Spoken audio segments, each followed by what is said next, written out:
Evet, maraton başladı. Çocukları da alalım, Derik Hanım'ın çocuklarını da alalım ben yanına. Kocaman alkışlar Derik Hanım'a ve güzel yürekli öğrencilerine.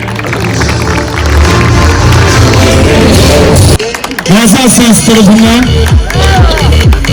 check-up belgesi takdim edildi.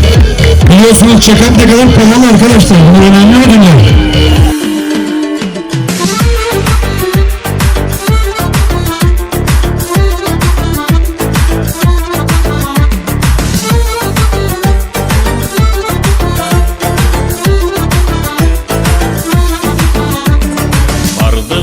Берген ағаш тұрып, баста қалған адамдарды бастырып, оқыған білім жақтан бейіт қыз, көкірегі зереген жұрт жақтырып, өсіп келіп мезгілменен жарыша, өмір үшін өчкін оқты тамыза, екі елден дана кері еркелек, қырғыз қызы Түркиеліне, қырғыз қызы Түркиеліне дариға.